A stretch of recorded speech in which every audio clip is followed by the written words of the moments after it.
पिछली वीडियो में हम आपको 1813 के चार्टर एक्ट के बारे में बताए।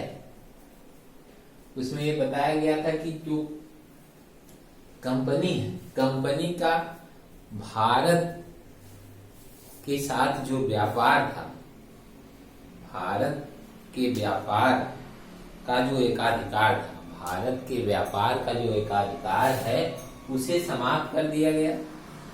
परंतु चीन और चाय का जो व्यापार है उस पर जो कंपनी का एकाधिकार है वह बना रहा।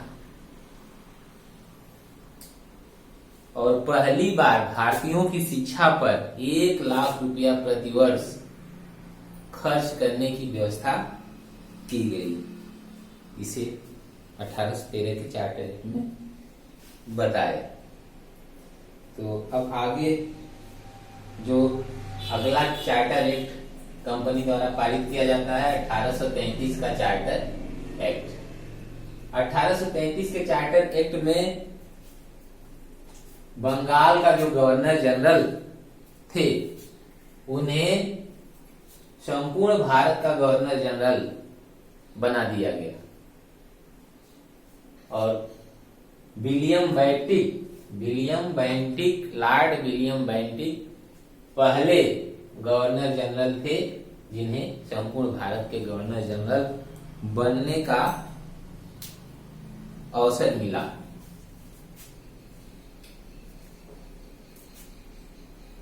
बंगाल के गवर्नर जनरल को पूरे संपूर्ण भारत का गवर्नर जनरल बना देने का आशय यह हुआ कि कंपनी देश की शासन व्यवस्था को, भारत देश की पूरी शासन व्यवस्था को केंद्रीकरण करे, शासन व्यवस्था का केंद्रीकरण कर दी।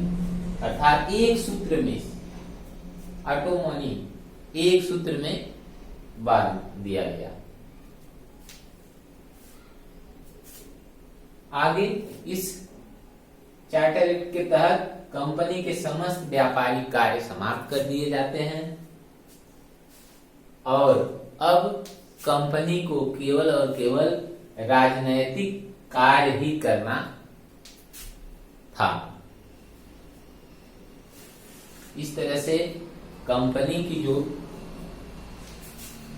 कमाई का जो जरिया था उसे पूरी तरह से ब्लॉक कर दिया जाता है। अब कंपनी को राजनैतिक कार्य में संलिप्त कर दिया जाता है केवल और केवल।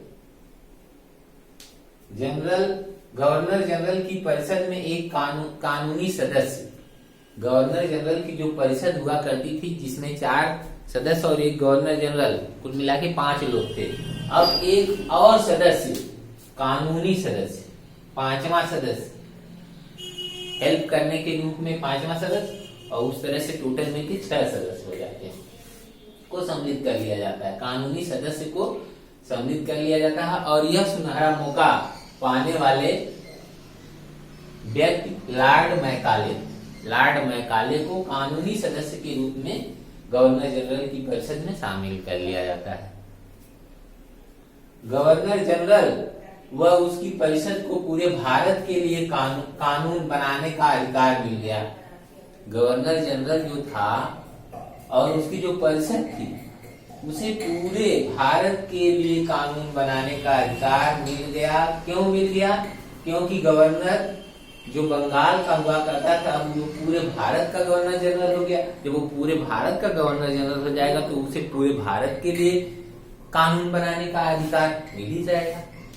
इसलिए वो पूरे भारत के लिए कानून बनाना शुरू कर देता है। नई नीतियों में जो नई नियुक्तियां होती थी, नई नियुक्तियों में योग्यता को आधार बनाकर भेदभाव को समाप्त कर दिया गया।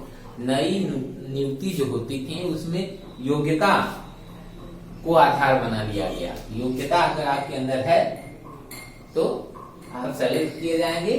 जो भेदभाव था कि ये भारतीय हैं, ये रिची इंग्लैंड के हैं, ऐसा कुछ नहीं। अब अगर आप योग्य हैं तो आप नई नियुक्तियों में शामिल हो सकते हैं। इस तरह से ये 1833 का चार्टर एक्ट है जिसमें ये सब बातें बताई गई थी। अब हम लोग 1853 जो कंपनी द्वारा पारित किया गया आखिरी अधिनियम, आखिरी एक्ट है 1853 का चार्टर एक्ट। सिविल सेवकों के चयन करने के लिए खुली प्रतियोगी परीक्षा का शुभारंभ किया गया। सिविल सेवक जो थे, सिविल सेवकों के चयन का जो प्रक्रिया है अब वो खुली प्रतियोगिता के माध्यम से शुभारंभ हो गया, यानी खुली प्रतियोगिता, ओपन कंपटीशन होने लगा का शुभारंभ हो गया।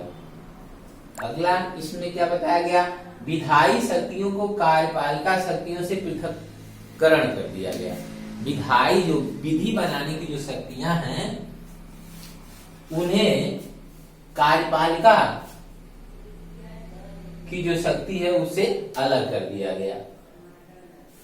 और इसमें क्या कहा गया, इसमें विधि बनाने के लिए, इसमें और व्यवस्था क्या की गई, विधि बनाने के लिए एक केंद्रीय विधान परिषद की स्थापना की गई।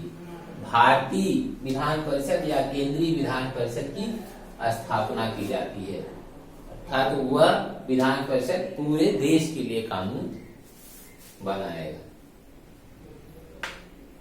नोट, अब चूंकि जो कंपनी द्वारा पारित अधिनियम है, अब हम लोग सारे अधिनियमों को पढ़ लिए हैं। अब आगे जो पढ़ेंगे वह अधिनियम 1858 का जो अधिनियम आएगा वो ब्रिटिश ताज। अब 1858 से लेके 1947 तक जो अधिनियम पारित होगा वो ब्रिटिश सरकार, ब्रिटिश ताज पारित करेगा। नोट, आइए कुछ नोट में ध्यान दें, कुछ बातें थोड़ा छूटी हुई है उसको थोड़ा कवर कर लेते हैं। सर्वोच्च न्यायालय के निर्णय के खिलाफ, जो सर्वोच्च न्यायालय 1774 में बना था कलकत्ता में, वो जो निर्णय करेगा उस निर्णय के खिलाफ, अगर आप उस निर्णय को नहीं मानते हैं, उस निर्णय के खिलाफ जा रहे हैं, तो उस निर्णय के खिलाफ अपील की जा सकती थी। किसमें की जा सकती थी, इंग्लैंड स्थित प्रीवी काउंसिल में। इंग्लैंड में प्रीवी काउंसिल था, उसमें अपील की जा सकती थी।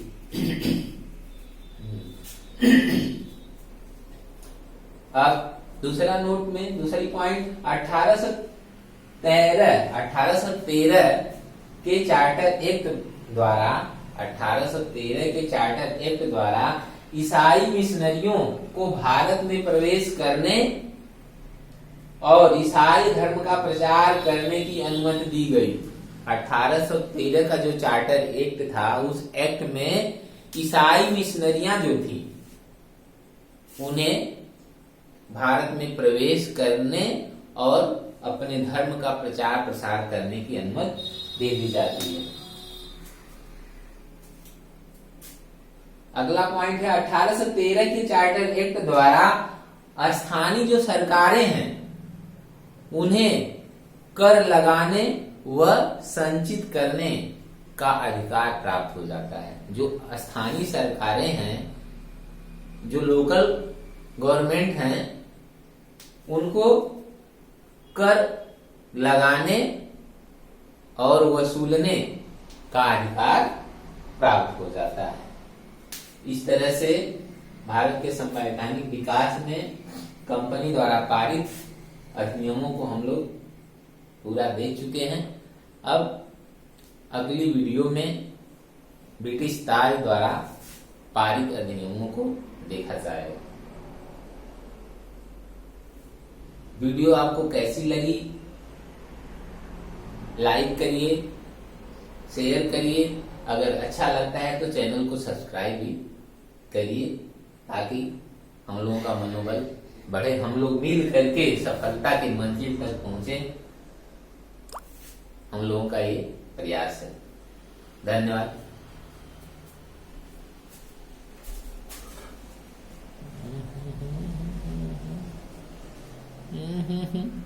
अरे यार